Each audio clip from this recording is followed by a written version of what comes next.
Okay, 3, 2, 1. Alrighty, good evening, everyone. The Board of Education of SD 68 will call to order on Wednesday, January 3rd at 6:05 p.m. With great respect and humility, we acknowledge and honor the lands of the Sunamo people. The Sunamo people maintain their profound, unique, and spiritual connection to the land through ages, traditions, teachings, stewardship, and expressions of reciprocity. Before we get started this evening, I'd like to pass this over to Board Chair McKay for an important statement.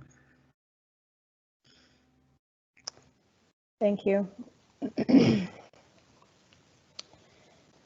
So I'd like to make a statement on behalf of the Board of Education. The Board of Education of School District number 68 would like to address the civil rights movement taking place across the United States, Canada, and around the world. Although we may be detached by proximity from the events leading to the tragic death of George Floyd and many others, we acknowledge that racism exists and that we are all affected by it in one way or another. The Nanaimo Ladysmith Public Schools recognizes that we are uniquely positioned to influence an equitable society free of racism and intolerance by teaching and modeling the values of safe and inclusive communities.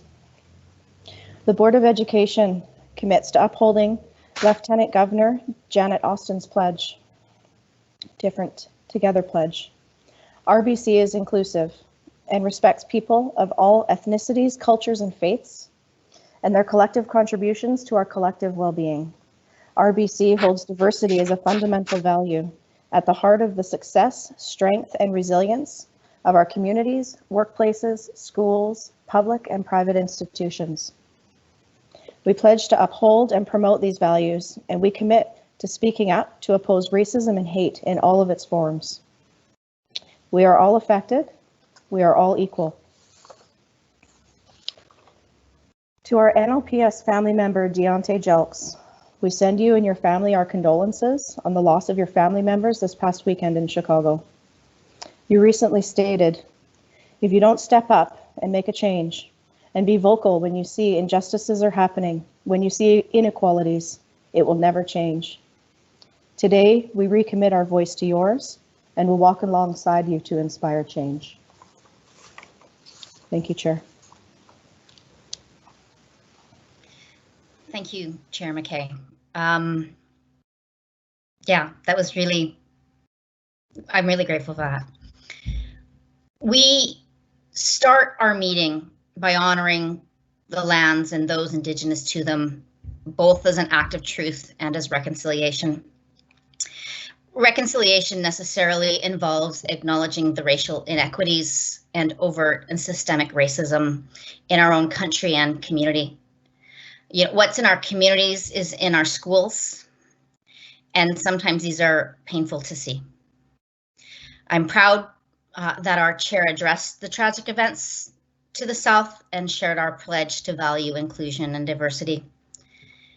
Beyond the evident inequities and psychological and physical violence experienced by minorities and Indigenous peoples, racism affects us all, including those of us with white privilege. The divisions within our communities, including those of us with privilege, that it systematically overvalues some and devalues others, denies the inherent bonds that connects us all. Reconciliation occurs through seeing the deep and meaningful connections among all of us, regardless of background. It is through relationship building across these divisions and interpersonal dialogue that moves beyond the rhetoric that we will move towards purposeful change. And I hope that we can go forward with courage in seeking this change. I'm honored to be a part of a board that is willing to make a statement like that, and I'm quite convinced that every single one of us feels strongly about it. So to business, if we can pull ourselves together in this emotional time. I'm going to ask if there are any additions, deletions, or changes in the order of the agenda. I'm going to ask if you type those into the, forgot that we're online. If you have any suggestions, please type them in the chat. Seeing none, I am going to ask everyone that because we're online, if you can just type your questions, type question or comment in the chat, and I will put you on the speakers list. If you'd like to type out the full question, that's great. But of course, if you don't have time to do so, that's not a concern. I'm going to seek a motion for approval of the agenda. Moved by Trustee O'Neill, seconded by Trustee Berzovich and several others. Anyone opposed to the approval of the agenda? Seeing no opposition, I'm going to ask for a motion. So the agenda is approved, and I'll ask for a motion that approves the minutes from the Education Committee meeting held on May 6th, 2020 to be approved. I believe that was moved by Trustee O'Neill and seconded by Trustee Keller. Any opposition to the approval of those minutes? Seeing none, we will move on. We have no specific presentations tonight, but that is largely due to the fact that we have a very important presentation from our Department of Learning Services that is going to help inform us and review the restart update. I don't have the person who's presenting on that, but I will allow Learning Services just to take over at this time.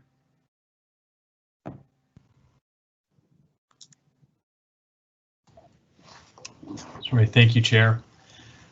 It's my pleasure to introduce for the presentations Assistant Superintendent Laura Tate and Assistant Superintendent Don Belcom, who will be sharing with you both perspectives from the elementary and from the secondary restart implementation. So thank you very much, and I believe we'll start with Assistant Superintendent Tate.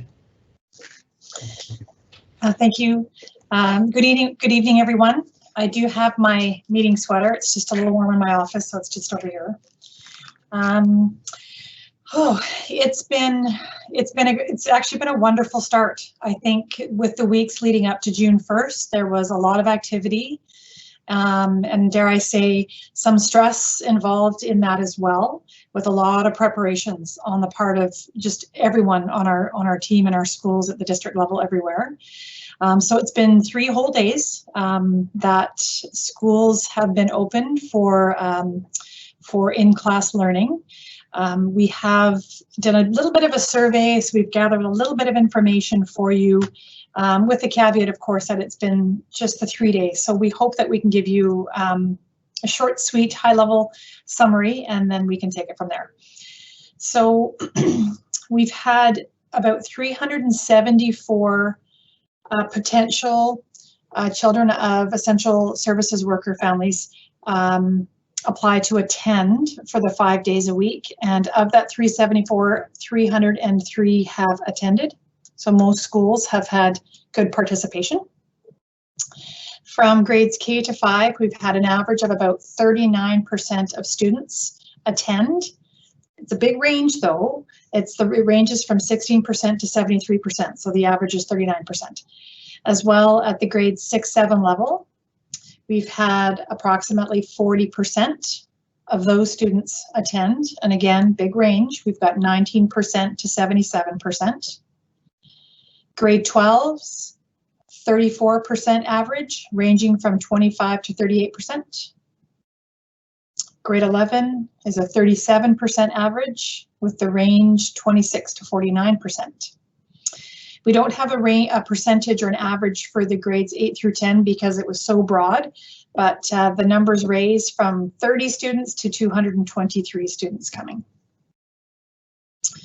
So that's sort of our hard data that we could gather. More from an anecdotal perspective, staff. What we've heard from schools, overarchingly, Is fairly positive, but like in the real world, out there in the world outside of our school system, there's some anxiety, right? We're learning and we're trying to figure things out, as are all of our staff. What we've heard about our QP support staff so far is that the word fantastic has come up several times. They're positive. They've gone over the top to be helpful since they were able to return. Teachers as well. Most teachers are back and they're happy, and things are going well. They have quite a lot on their plates. They're trying to manage worlds and combining teaching worlds all in a very short period of time. And within that group as well, there's some anxiety, and but it's getting better each day, especially as students are coming in the building. Parents are fairly positive. We're hearing mostly from the parents, of course, whose children are returning. Parents are very happy, and they feel that our schools are safe places to be.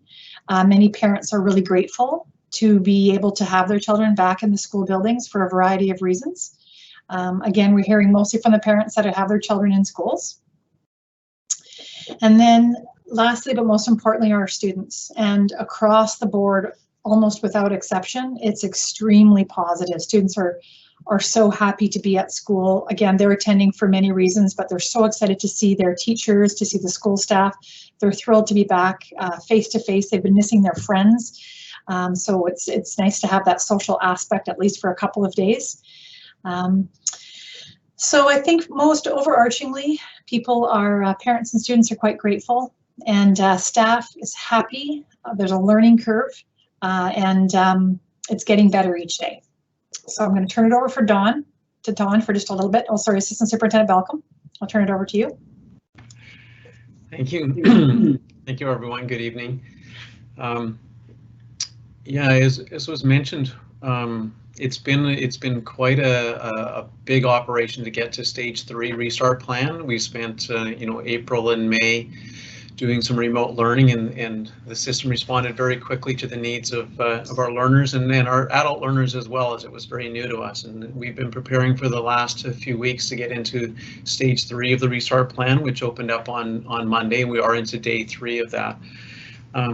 One of the main focus areas, as I'm sure all of you are aware of, is the challenge to meet the needs of our students with complex needs, our students with vulnerabilities, and our students who require additional supports. And it's a common refrain throughout the province. What we need to provide supports for those students who are struggling, and learning remotely doesn't work well with them. So I'm going to talk a little bit about that group of students, and I'm going to start off by providing an update on our Food for Schools program, because I've just been shared some information with me. So this is the wonderful group with our partnerships with the Nanaimo Ladysmith School Foundations and our many community partners and donors who provided this amazing service and contributed to this endeavor. So here's the update as of this week. There are 33 schools participating. It's been going for the last 10 weeks. During those 10 weeks, the crew has delivered 6,744 hampers, and each hamper has 5 breakfasts, 5 lunch, and 5 snacks. So if you punch it in, that's over 100,000 meals and snacks being provided, which is amazing. Involving $166,000 worth of food being provided through purchased or in-kind donations. So it's truly an amazing endeavor. And if you had, wondered 10 weeks ago if that need could be delivered and met at such a magnitude, I would have shook my head and said I didn't think it was possible. So it's truly been amazing. As the Minister of Education announced in the way back when they suspended the in-class learning, that there would be opportunities for children of our essential services workers, as well as our students with complex needs and vulnerabilities and needing an additional support, to access school up to 5 days a week. So each of our schools, as we went from our 5 learning and care centers initially, grew to 18, and then we made the transition to all of our children of essential services workers being able to attend their home schools. Each of our schools put plans in place to communicate with those families and provide opportunities for 5 days a week of in-class instruction. And that's happened at each of our schools. School-based teams reached out directly to families to arrange for opportunities for students to participate in learning. And as Laura mentioned, you know, some families have chosen to continue with the remote learning, and some have chosen to return to school 5 days a week, and some have chosen some combination of less than 5 days, and some have come for full days, and some have arranged to come for partial days. So we're quite proud of our school-based teams that have arranged for this level of support.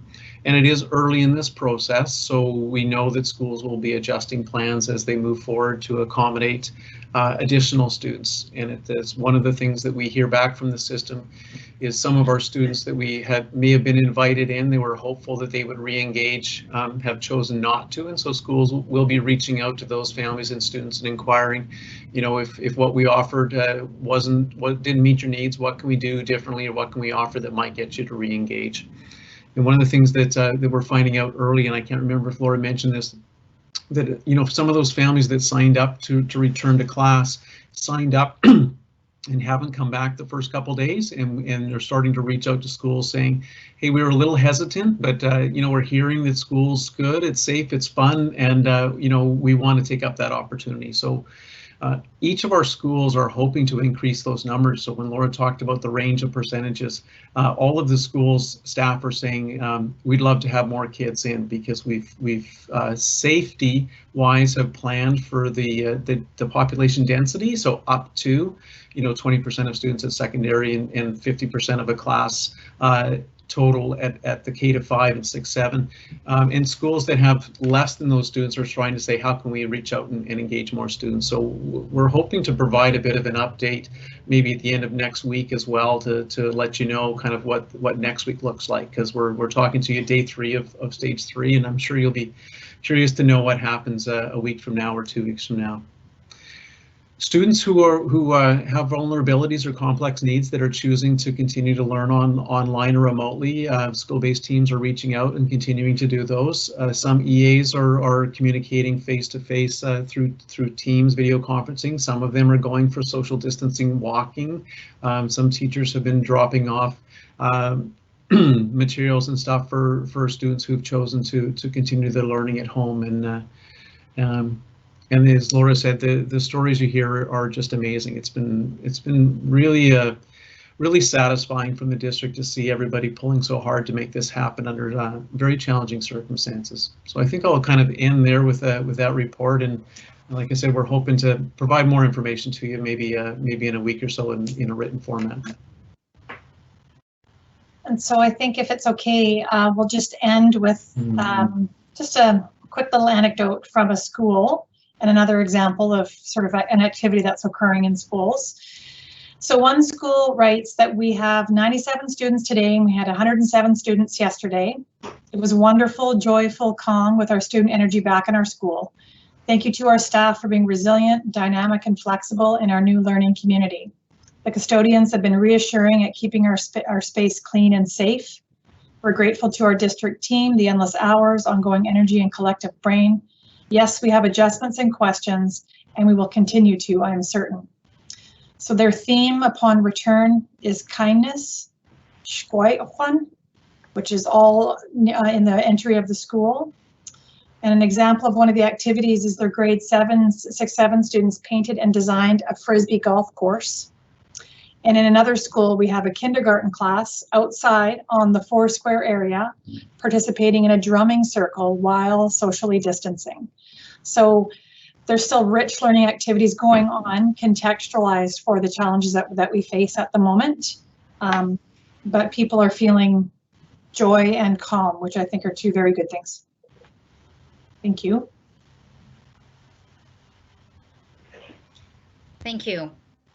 I'm sure that we're going to be having lots of questions from trustees, and I see that I've got quite the speakers list.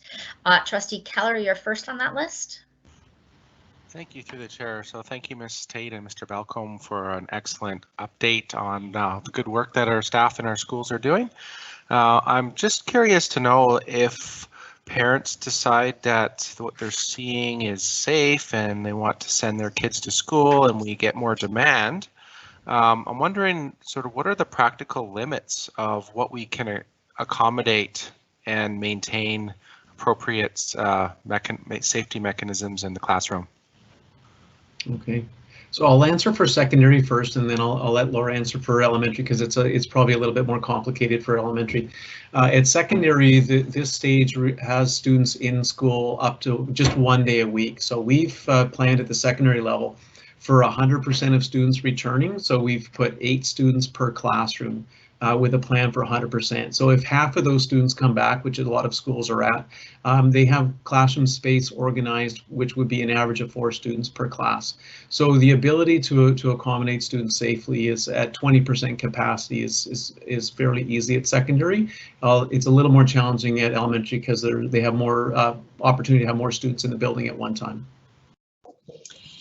Yeah, so at the elementary level we don't have any challenges or reach limits yet, but there certainly is potential, because the ministry has mandated that we have K-5 students in 2 days a week, 6-7 students in for a day a week, but that all children of essential services workers, and there are a lot of them, and those numbers are growing every time we open up another store or another organization, another level tier opens up, and that children with complex needs and vulnerabilities are welcomed as well 5 days a week. And if we think about that, those numbers of your garden variety student who might attend 2 days a week now becomes the child of an essential services worker and can attend 5 days a week. Those numbers can go up very quickly, and they can go beyond that 50% density capacity that we're looking at. So it's the ministry has presented us with a situation that may be difficult to manage if numbers increase. Now, any requests for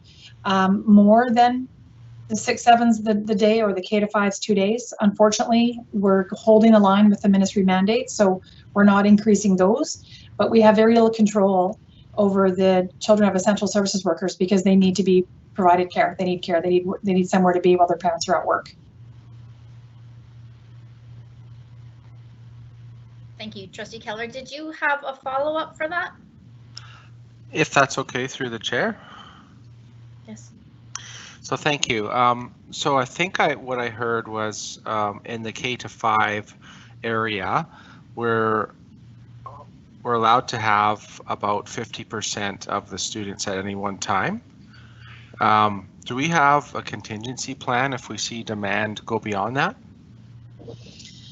We don't at the moment have a contingency plan. As I said, we're not nearing or reaching those limits, and we've got just 3 weeks. So our contingency plan at this point is hoping and managing and staying in constant communication, and then we'll do some one-off planning if necessary. But we're not really seeing getting near those limits in any school. Maybe a school or two could maybe be getting close, but overarchingly, we're not looking at getting close to that 50%. Thank you very much. And Trustee Barron is next. Yes, thank you. Thank you for your presentation, Assistant Superintendents Tate and Balcom. I appreciate the information. My question builds a little bit off of what Trustee Keller was asking about, but I found myself reflecting when you were talking about all the different ways that we are supporting students, whether it be full-time, part-time, at home, in class, and there's so many different ways that students are being supported right now. And my mind is thinking, wow, that's a lot of things to consider. And so I appreciate the complexity and the work that staff is doing to make this as fluid as possible as we're moving through this day by day to figure out how to manage and how to best support students. And what I'm wondering, although I recognize we could be here for days talking about the complexity of it, but I'm wondering if you could provide some high-level information around how you're managing to ensure the needs of the students are being met with so many different avenues that we're providing this teaching. Specifically, how are we ensuring we have the appropriate staff, and just if you could speak a little bit to that and how we are meeting those needs amongst this complex time. Yeah, absolutely. And I feel like in your expression, you've outlined the complexities very well. So thank you for that. I think, and I'll let Assistant Superintendent Balcom sort of chime in with me. Teachers, once given this challenge and opportunity of teaching remotely, which was, anxiety provoking for the best of us, they took that challenge and they took it up well. And so what we saw over the weeks and months from March up until June is watching the quality and the quantity really of this remote learning just evolve into really beautiful and depthful learning.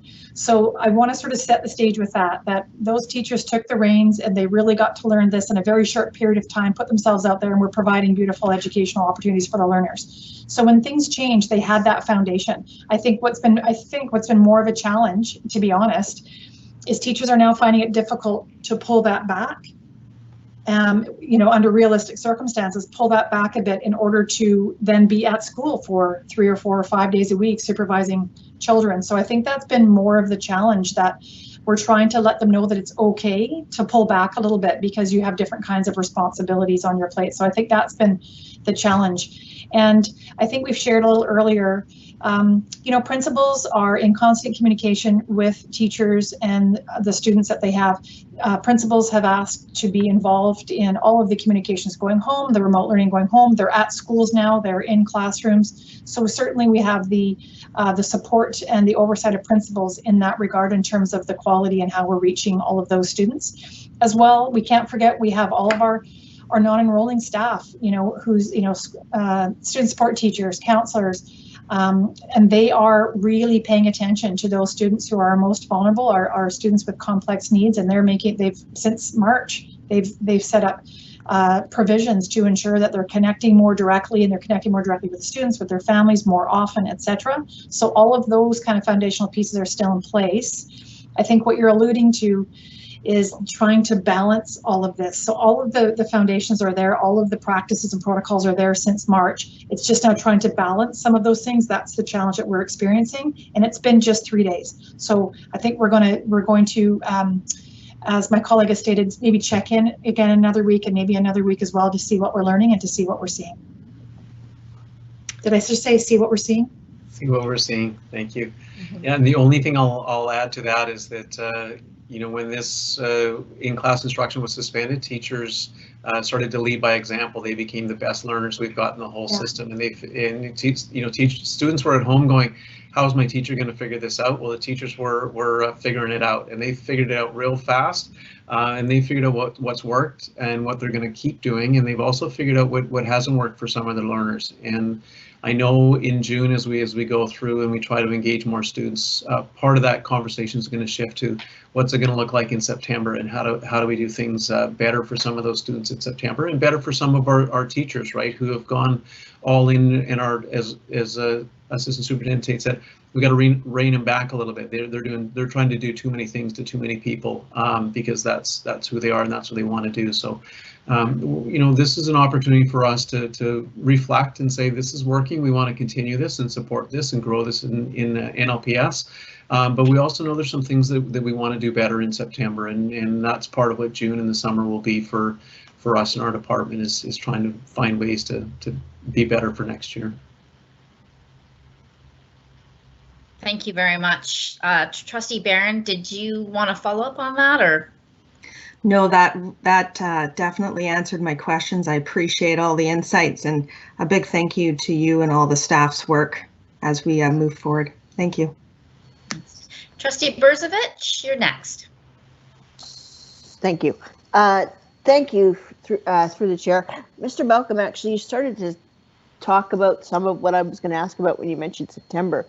In the surveying and in the research in terms of parents and families who are coming back to the schools, were there any question, I can't remember, around what the reasons parents chose to not come back? Like, basically, I know for some parents that I've talked to, and this is very anecdotal, it was just, it's already June, we're in the groove, we'll be back in September. Whereas for some, it's more, I'm scared of COVID, I'm not ready to go back, and I'm not even sure how I feel about going back in September.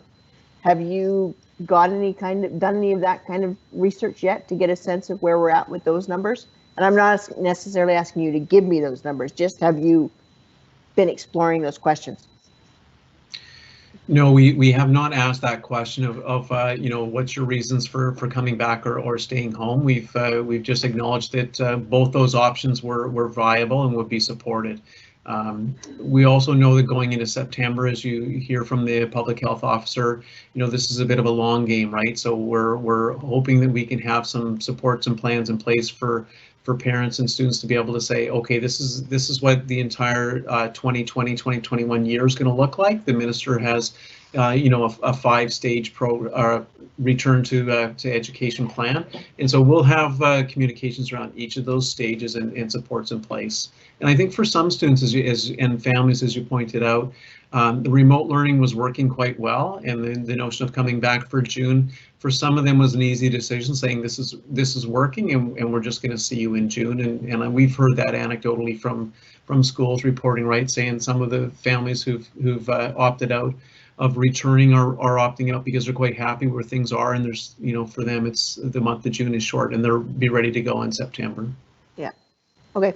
Thank you. Would you like a follow-up to that, Trustee Brzovic? Not at this time, thank you. Okay, right.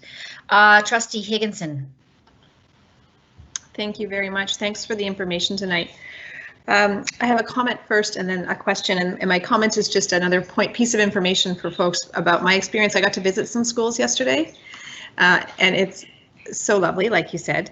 But what I particularly found fascinating and amazing was how each classroom, and these were elementary, each classroom, the students and the teachers found ways to meet the needs that they had with all the, the new guidelines. And so, for instance, desk, but then they would have 3 chairs around the desk that didn't look like, people were really concerned that there was going to be all these barriers and all this kind of stuff. It just looked so lovely, and it created that physical distancing requirement. But the 3 chairs had the student's bin, the student's backpack, the student's lunch, and it just looked very natural. I also got to see, to the point of the online and the in-class face-to-face instruction, teachers doing synchronous learning. So having class meetings with the kids who weren't there, with the kids who were there, and the kids were just giggling and loving it. And also the teachers talking about how the students really were already up to speed on the rules when they came in because they've been living it. And so there wasn't a lot of, sort of reprogramming that had to go on. There wasn't a lot of concern around that. And the kids were teaching them things about washing their hands. So it's really nice to see how seamless it is and how the culture, really the teachers and the students came together and are creating these really beautiful learning environments. So that's my comment. And I just wondered, my question is about our neurodiverse learners, and particularly in the last Education Committee meeting, which we were in a different stage. We were talking about having a bit of a hard time getting some of our, most complex learners into the buildings.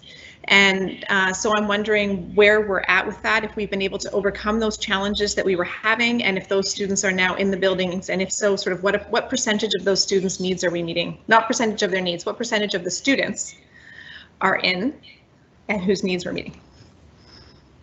Thank you.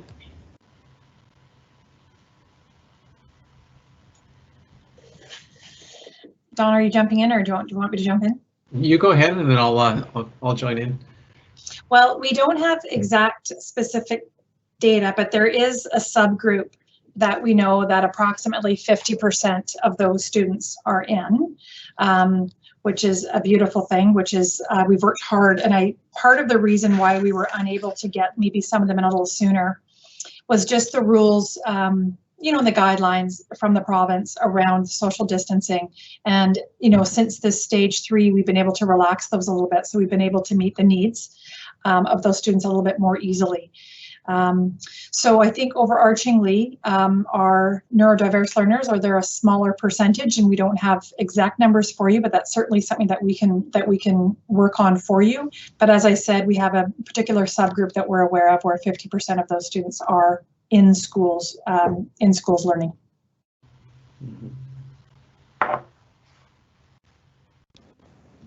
Trustee Higginson, would you like a follow-up to that? No, that's fine, thank you. Okay. We're on to Trustee McKay. Thank you. I don't have a question for our presenters. What I wanted to share with the board was similar to Trustee Higginson, some anecdotal sort of examples of what I've seen in a school that I visited as well.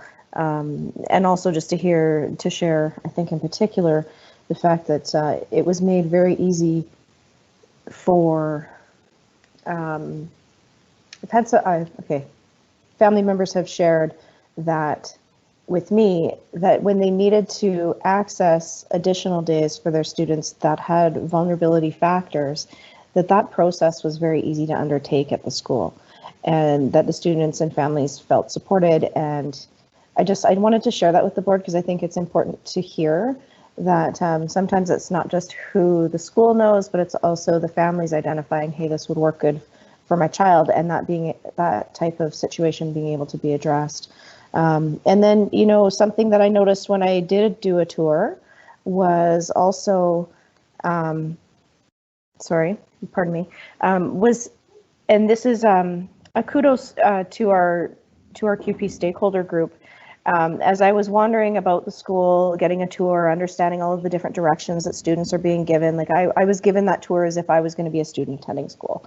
And to see somebody from QP just going about their business, doing what they need to do to ensure that we're meeting all of those needs and the guidelines for the health and safety aspect of things, and cleaning the high touch surfaces. It was just matter of factly done. He may not have realized that I knew what he was doing, but if he noticed somebody touch a door handle, then he was standing there and he just matter of factly walked by and wiped that handle down and then continued on with the other cleaning that he had to do. And so I think it's important for the board to know and for the public to know that it's happening in our schools and that they are really safe places to be in. And I know that it's a little bit different right now with a lot of people not being able to go into schools other than staff and students, but from a trustee perspective and seeing the plans in place, it's very reassuring. And so I really appreciate the work from the bottom all the way up to the top for the efforts that have been put forth. It's good for families and good for students. So thank you. Thank you. I'm actually next on the list. I'm wondering if we could get just a brief description of how we're handling busing and how that's going with regards to social distancing.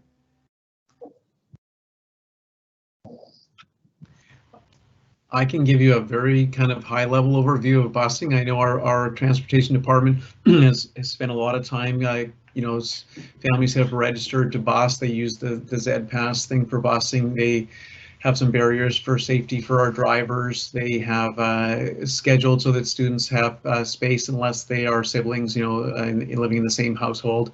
Ridership, most schools have encouraged families where possible to drop off and pick up, to do kind of a gradual entry, and most families have done that. So our ridership has been low. I can't give you the exact numbers, but I know that all of our routes were running at pretty low capacity, and transportation will monitor that both for an increase if they need to add routes or a decrease that they can combine routes. So I just know that transportation has worked really hard to make things get up and go, and we've had kind of high level reports each morning on how that's gone as part of our daily check-in, and it's been good.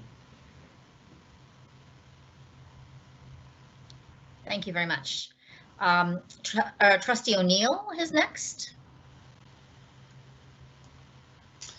Okay, again, thank you for the presentation on this. I think, it's the moment we've all been waiting for in many ways.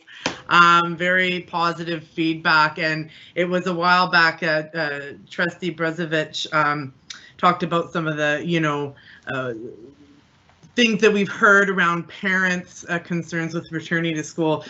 Just to share, I haven't been in any of the schools yet, but I've had an opportunity to chat a lot with some of the young folks that go to our schools, primarily high school. And what I'm almost noticing with our agenda tonight, it seems almost serendipitous that we're going to be talking about social emotional learning. Because what I've heard is that, it's the family that's making these decisions. It's the community that's making these decisions. It's these bubbles that we've, gotten used to and deciding how we're going to expand those bubbles. And when I look at some of the things we're going to get into about talking about that, you know, I'm really impressed to know that a lot of our young people are having that choice in their education and how that's going to work for them, however they fit on that spectrum, whether it's, you know, quite anxious and nervous, or whether, you know, they learn better in an environment where they're surrounded by their peers. So, you know, I've talked with a number of students on both spectrums of that, and it just is reassuring to me that they have those supports, that their family has those supports, you know, and that they're really, in a way, taking this very holistic approach, and it's all experimental. So, you know, it's almost, again, like I say, serendipitous that we're going through this together, and we're going to be talking about these different ways of learning, or how to incorporate more sort of life learning in the work that we do. So I just wanted to share that, because I don't, you know, the student perspective is really important as well. And I was really happy to hear that, you know, it wasn't something that was forced on a lot of, you know, students, that choice was there for them. Thank you, Trustee O'Neill. Trustee Berzovich has a comment. Thank you. I did forget to say this earlier. I had wanted to say, because I'd heard this from a few people and I share it myself, there have been some videos popping up that had been popping up prior to startup on the 1st from schools about what school was going to look like. And staff at our schools have done an amazing job. And the letters that have gone home explaining what schools were going to look like, what the rules were kind of going to be, very clear, very easy to understand, and it really did put people's mind at ease. So we're doing some really good work in the communication pieces. Yeah. Thank you, Trustee Berzovich. Trustee Higginson has a question. Thank you. Actually, it's very similar to what Trustee Berzovich just said, and that there is some schools that have done these videos to families, but there's also some that haven't. And so what I think would be really beneficial to our communities, and I don't know if this should go on a school website or the district website, because you guys know where the traffic is highest, but you know, I know we have a one-stop on the district website with COVID, but it's really just like a kind of a series of links, almost chronological. I think it might be really great. We do these things so well.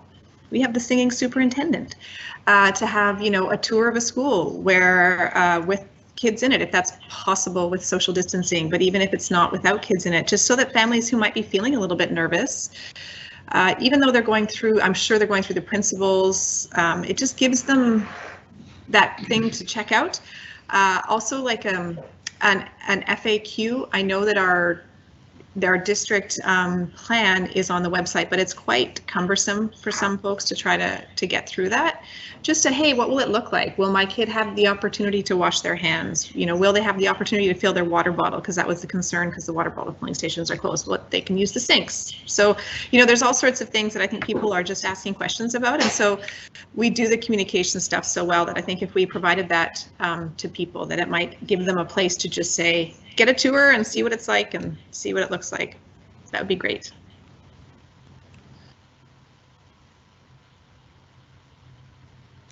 Thank you. I think I might be the last on the speakers list. We've talked a lot about in classroom. Can we just talk a little bit about the playground, please? I guess so. Assistant Superintendent Tate, I suspect this is going to be under your category, but how are we managing social distancing on the playgrounds? I mean, we've got so much space here in Nanaimo. We're very lucky, but perhaps you could just talk to us a little bit about what's happening outside. Thank you. So, yeah, I mean, there's a significantly less number of kids at school. So that's the first thing we need to remember. And many of our schools have vast, massive properties. So that's a good thing to remember, because that gives us lots of opportunity to socially distance and to have kids spaced out to a great degree. The playground, the play structures themselves are open. The playgrounds are open. We're not using play equipment like balls, etc. at the moment, but the space is certainly open. And like we are inside, we're pre-teaching all of the practices and protocols for students before they go out. We've got, you know, really good supervision while we're outside so that the adults can support the children in in the protocols while they're outside. And then, you know, the thing that works the best is hand washing. So students are washing their hands, all washing their hands before they go outside, and they're all washing their hands once they come back inside. And we are following the protocols, and we're in alignment with the province, with directive from the province, with the city as well. And so we think that what we're doing has been quite successful, and kids are outside a lot. They're outside a lot more, and we have to remember too that we're staggering some of those times, right? So that they're not the entire school population necessarily is all outside at the same time, and they're all involved, trying to involve them more in activities as well as free play throughout the entire day. So when we know that we're trying to get kids outside more throughout the day, you know, logic would tell us that during the time where it is that big recess isn't the only time they're outside. Right, so it's not as novel, and they're not, you know, piling out there. They have more opportunities throughout the day to get outside. So we're kind of spacing out throughout the day that time that they have outside. Thank you. I have been thinking a lot about outside time and outside learning opportunities, and looking forward to whatever this hybrid model is going to be in September, and what is going to come in September. I think it might be useful as one board member, but I think the board might be useful contemplation if we have any surplus funds that we can address or use when we look at that back in fall.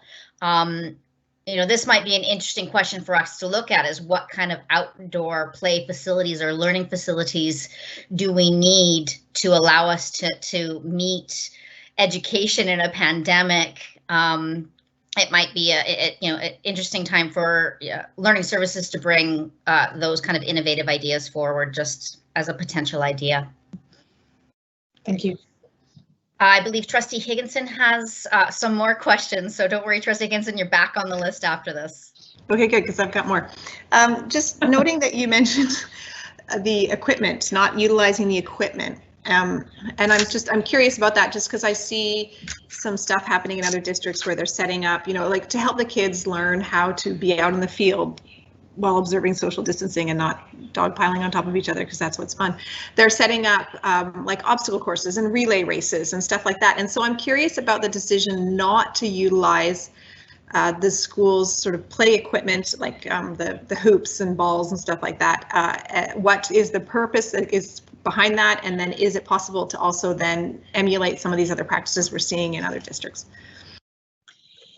So the decision not to have play equipment was the decision that we had earlier on in the pandemic, when we were contemplating what we could and what we couldn't use. So when we opened and moved to a model where we had the 5 LCC operational, and then moving to the 18, we just didn't have any of the play equipment, the balls and the hoops, etc., for the obvious reasons, right? There's lots more opportunity for germs to be transferred, and they're not free and outside in the rain and the wind. They're stuck in an equipment room, you know, growing kind of like a petri dish. So that was sort of where the original protocol came from. And quite frankly, we just carried that in. This is all very unpredictable. Everything we're dealing with here is unpredictable, and we're moving fast. And so we just carried that protocol into the first week. Again, we're just 3 days in. Certainly we can reconsider that. We can look at that. We just hadn't for the June 1st. We were trying to keep as much as we could the same and ease into things slowly, knowing that everything around us was moving quickly. But absolutely, I think if we could get the equipment into the hands of kids, it'll be easier in terms of supervision for sure. They'll be more engaged. Trustee Higginson, would you like a follow-up or to ask your next question? Yeah, I have another question, and it's around kids who we think, you know, every teacher sort of knew which kids this might be really hard on when we moved into the online, and they probably know who those kids are throughout the online. And I'm just wondering if if those kids haven't shown back up, are we contacting the families? Are we connecting with them to see if there's a way to make them feel? I know it's a personal choice, and if it's the choice, that's great. But you know, are we looking for those kids and trying to encourage them to be part of this in-class face-to-face instruction? Yeah. Yeah. Absolutely. Yeah. Go ahead. Go ahead, Don. Yeah, I was just going to say, I think that's been probably the front of everyone's mind right from the get-go. Is that was probably the first question that the teachers would come up with is what am I going to do about those students who struggle to engage, you know, pre-COVID times. And I think that's been, you know, there's been some success stories, and some of those success stories have been, you know, deliver the package to the home and see what happens, pick it up a week later with some surprises that, hey, there's some work being done, because some of those stressors that student might have been experiencing in school or not don't exist at home, right? And they can do some work. So there's been some success stories. There's also been some heartbreaking stories, right, where teachers have said, I've tried everything I can and I don't know what else there is to do, and they're naturally worried about the students for a variety of reasons. So that will continue. I mean, teachers don't give up on students, so they'll keep reaching out and trying to find ways to engage, and that will be one of the planning pieces for September, right? Is if those students struggle to engage in April, May, and June, you know, what can we do differently in September and October and November to reconnect them? But that is definitely one of the challenges, and it's been in every school, and it's actually been comforting to know that that's been at the front of everyone's mind, because those are the people we want to be mindful of right off the bat. So.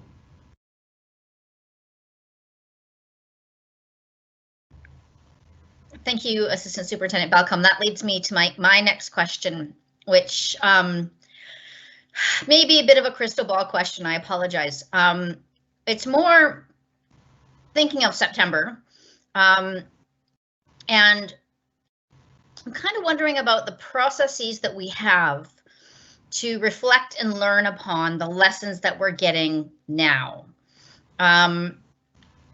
You know, in whatever planning that we can do when we don't know what's coming in September. But can you tell us a little bit about kind of how you're managing that kind of reflection and learning piece, so we can kind of move forward at the next steps or stages or phases or whatever we're at? Yeah, I'll mention one thing, because I've been in two meetings today where we kind of brought that up. What comes to mind right away is if we're going to be in some kind of a hybrid model where there's going to be some in-class learning and some remote learning, you quickly come to the question, what does the kids need most when they're face-to-face in schools? And what's best delivered potentially through a remote opportunity. So that's a great conversation to have. It's kind of that why are some of our, at the secondary level, why are some of our students choosing to return instead of continuing the remote learning? What is it about the school that they arrive for?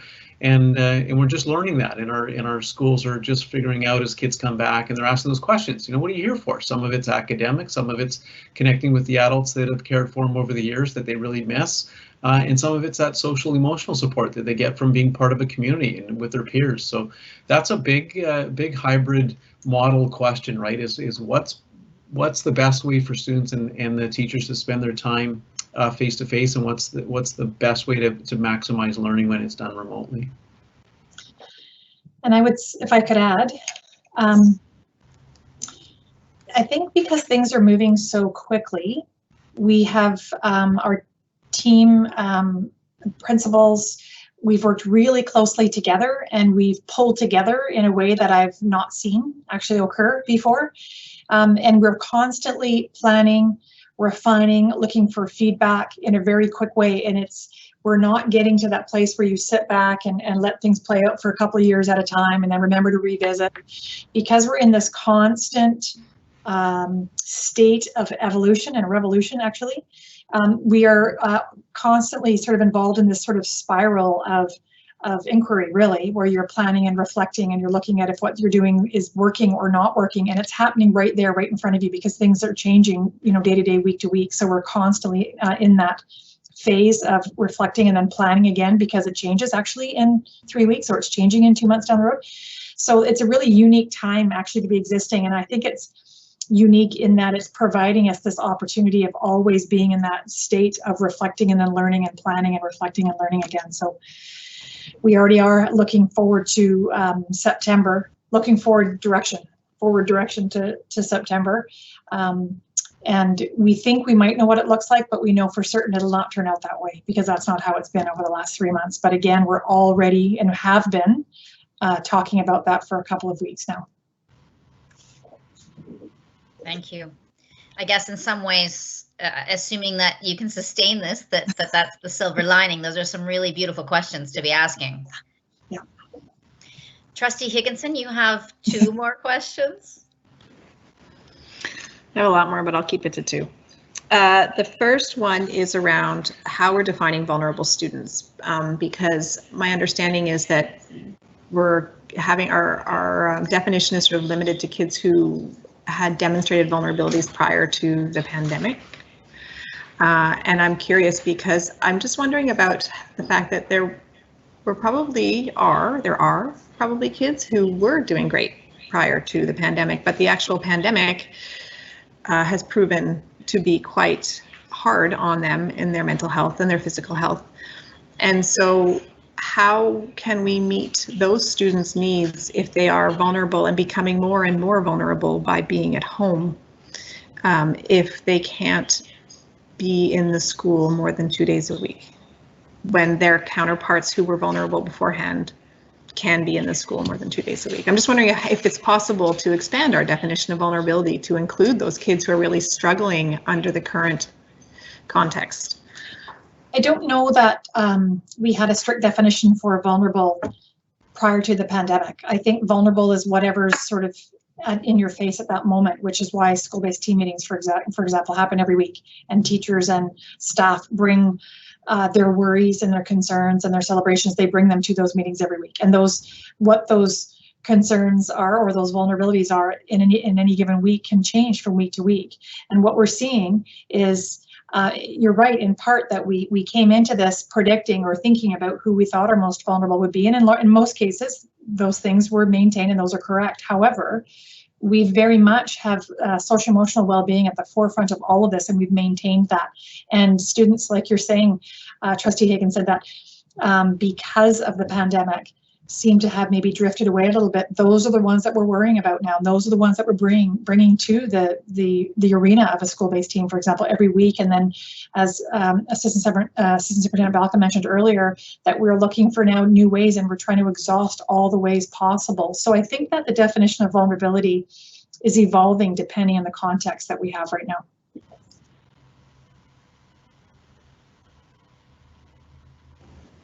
And Trustee Higginson, one last question. Yeah, so it's about the groups of students who are small, and I know we're talking about the possibility that they might expand. But if a teacher has a small group, like one group of 5 and one group of 6, they could put those together to be one group to serve those kids 2 days, and then use the other days to really focus on the online. Like, I'm just thinking about a workload perspective. I'm thinking about those kids who are, we've done a lot tonight to talk about the in-class stuff, but as you've pointed out, it's, in some cases, more of our students are still receiving instruction online. So is it possible for teachers to take their 2 small groups and put them together for their workload and focus on, or is it just that they have to keep them divided into 2? Yeah, we have many examples of both of those things happening depending on what's best for the students and the school at that time. So absolutely, we can combine groups if that makes the most sense. The first week, we're being really conservative as much as we can, really cautious, because we know things are going to change. So what we've just seen happen for Tuesday, Wednesday, it could be completely different now for Thursday, Friday, because those are for the grade K to 5s, those are 2 very different groups, potentially groups of students, groups of families. So we're being conservative at the moment. So we're leaving things open, and we also know that the children of essential services workers and our vulnerable students, those numbers could change from week to week, or depending on the shifts that some parents might have, could change from week to week. So we're trying to leave a reasonable amount of space, but also knowing that when we have really low numbers, absolutely, we can feel the context of the school out, look at the other classrooms, side by side, take the whole picture into the context, and we can make those decisions. So we've got all sorts of models happening. Some are combined, some are not, some are small, some are larger. We've got all manner of class groupings.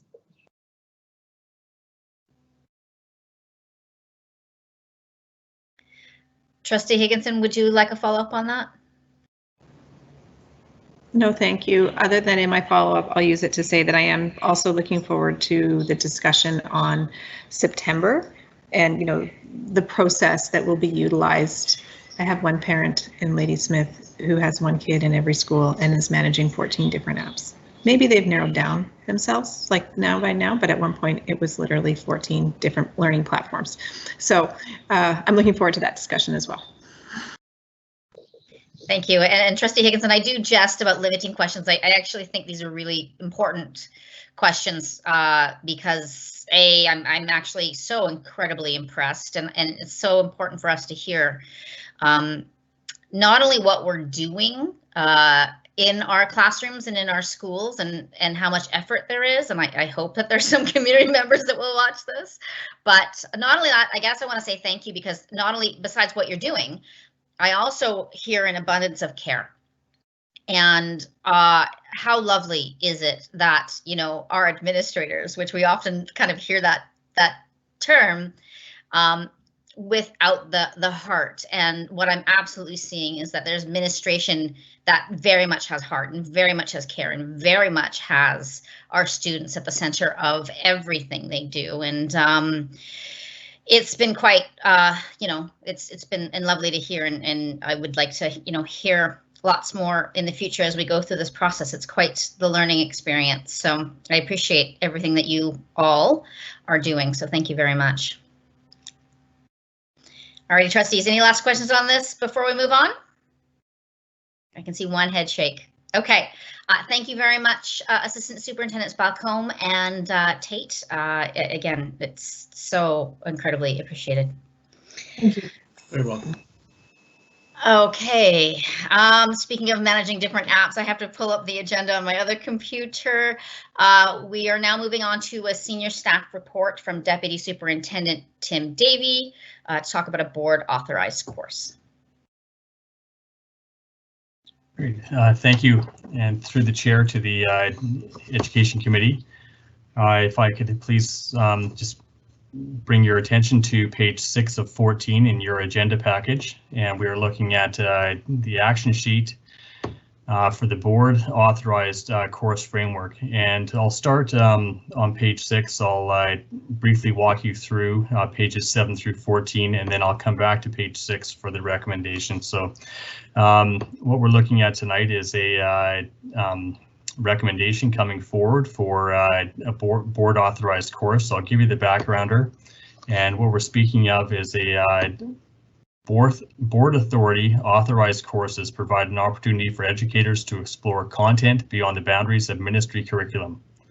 BAA courses help educators respond to the local needs of schools and their communities and provide choice and flexibility for students.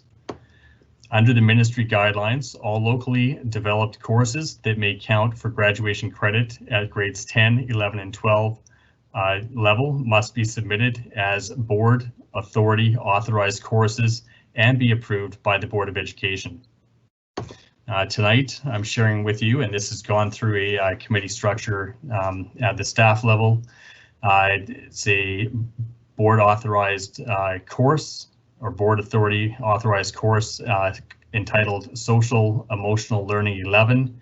And this again has been reviewed by district staff and recommended for approval by the Board of Education. So if I can turn your attention to the appendices on page 7 through 14, I'll quickly walk you through this.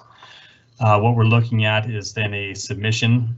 This course has been developed by teacher Bree Huggins, who is part of the Learning Alternatives program, specifically with the Take a Hike, and the principal is Mr. Brad Hancock. Again, the course name is Social Emotional Learning 11. It's a grade 11 course. There are 4 credits attached to this course, and number of hours is the prescribed 120 minutes. Through the course synopsis, and I'm not going to read the entirety of the framework for you, but I will read this portion here. Social emotional learning focuses on self-awareness, social awareness, self-management, relationship skills, and responsible decision-making.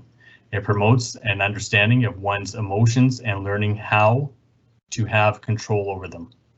It leads to gaining an understanding of the emotions of others and provides perspective to others' feelings. Communication and knowing how to respectively express your views while understanding others' views is a vital tool.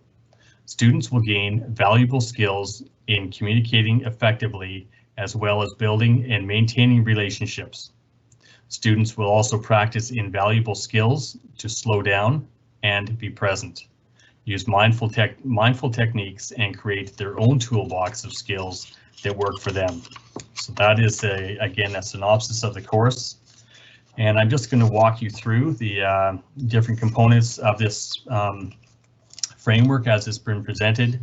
If you will look then on page 8 of 14, we will note the goals and rationale attached to self-management, self-awareness, relationship skills, and responsible decision-making.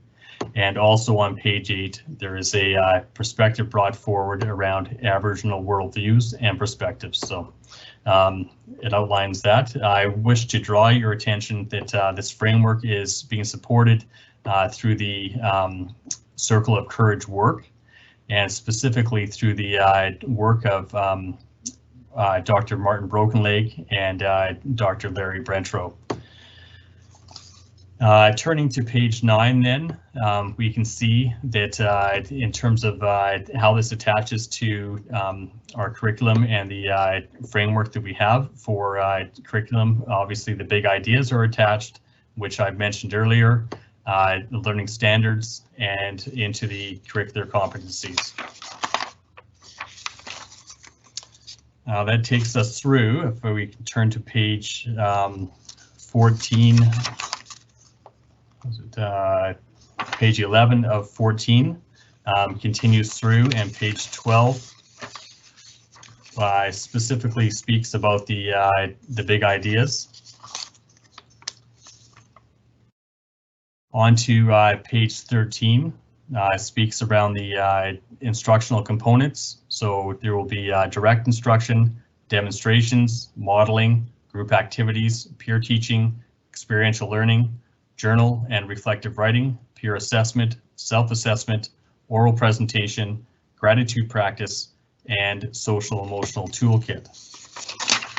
And finally, on page 14, we have a look then at the recommended assessment components, and this is aligned with the principles of quality assessment, and there's a link to that as well. And if I may, if you wouldn't mind moving back to page 6 then with the action sheet, and I'll just read the recommendation. This is a recommendation to the Education Committee to recommend that the Board of Education of School District number 68 in Nanaimo Ladysmith approve the Social Emotional Learning 11 as a board authority authorized course, or BAA, as per ministry policy. So it's again my pleasure to present this on behalf of the review committee and make the recommendation that this be brought before the Board of Education for approval. Thank you, Chair. Thank you. I'll see if there's any questions for our staff before we move to the motion on this. Any questions from trustees? Okay, seeing none, I believe that Trustee Berzovich would like to move this motion, and Trustee O'Neill seconds this motion. Any comments on this motion? I'm going to stall, and I'm going to speak strongly in favor of this. Feel free to add your name to the list on this. I got to tell you, I was highly skeptical about this course. I did a postdoc in dialectical behavioral therapy, and my residency focused on mindfulness, and I was really concerned that we were stepping into skills of a highly trained therapist working with really challenging behaviors. And so I did do a lot of research on this material, including contacting the authors of one of the texts, just to make sure that this was, we weren't stepping into the realm of psychology or psychiatry. Sometimes people think that you can take a workshop and then all of a sudden, for example, you're a CBT therapist. But in my research, this is very much trained for teachers to be opened, or aimed at teachers to be able to take this material and apply it directly in classrooms without even their training. So I'm really impressed with this. I think that these are really important emotion management skills, boundary skills, relationship skills, I think are at the core of a lot of mental health issues. I'm really glad to see that we're having this course. I hope we offer it in a broader way. So I'm just going to speak strongly in favor of this course. I'm quite grateful that the work that's gone into this, and it appears to be quite well resourced. So thank you. And I see, and sorry, I'm trying to interpret the exclamation mark, which did get an exclamation from Trustee O'Neill, who would like to have a comment. Thank you through the chair. So I 100% support this. I guess my only question would be, you know, where was this type of a course when I was going through school? There's so many things on in this document, in the research behind this document that has huge impacts on the way we function as, you know, as a society. And so many of these things that I know I use personally in different ways of coping. So I'm just so gracious that, you know, our board is looking to support something like this. So thank you. And Trustee Berzovich, you had a question or comment as well? A comment. I just wanted to say how excited I am to see this kind of a course come forward, and I just want to raise my hands to the staff at the school to do this work, to come up with this. To echo what Trustee O'Neill said, this is something I needed when I was in high school. This is the detail that was in there about boundaries and relationships and mindfulness, and just seeing the things that they're going to be using to teach, like journaling and just like the methods of instruction, and that there's the level of detail was excellent. The ideas are vitally important for young people to learn and to know in our right now in the world that we live in. And I just am excited to see this, and I also would love to see it available in more schools. Thank you. Chair, if I may make a comment, thank you, Trustee Berzovich, for noting that, and just to point out to the Education Committee that as the board and leading to the Board of Education then does approve board authority authorized courses, this means it is open for other schools to also permit their staff through the work of staff committee to bring this course into other schools. That's fantastic. Yeah, thank you. Thank you. And Trustee Keller has a comment. Yeah, and actually, thank you through the chair. Deputy Superintendent Davey answered my question. Thank you. My comment is simply that I highly support the program. I think it's great. It's very important for our students to get this type of learning opportunity. I wish I had that when I was going through high school. So thanks for that. And just as a secondary thought, I also believe and think it's great that this type of programming we can link back to our strategic plan and the good work that the board did. And this is clearly in line with that in my view. So thank you. I will be supporting the motion. Thank you. Alrighty, trustees, any other comments, or shall I call the question on this?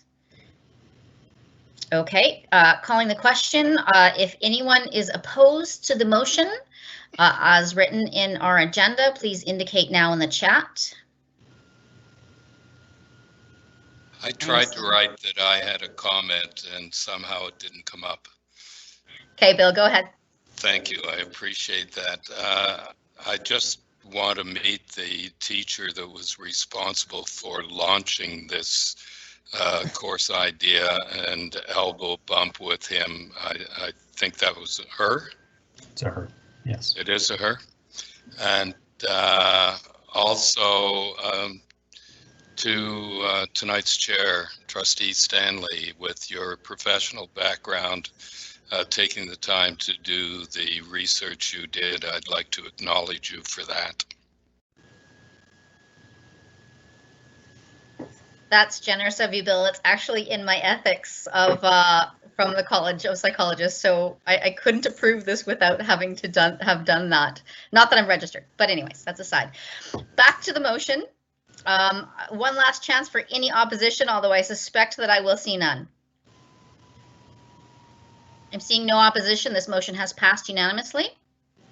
Yeah. Okay, and that is the business, I believe, concludes from the agenda. We have no unfinished business, no new business that I'm aware of, and we have received no questions. Thank you, Ms. Matthews. So I will seek a motion for adjournment, please. The rapid typing comes. Almost every trustee has moved that motion. We're going to go with Trustee McKay as the moving the motion and Trustee Barron as seconding. Do we have any opposition to ending the Education Committee meeting?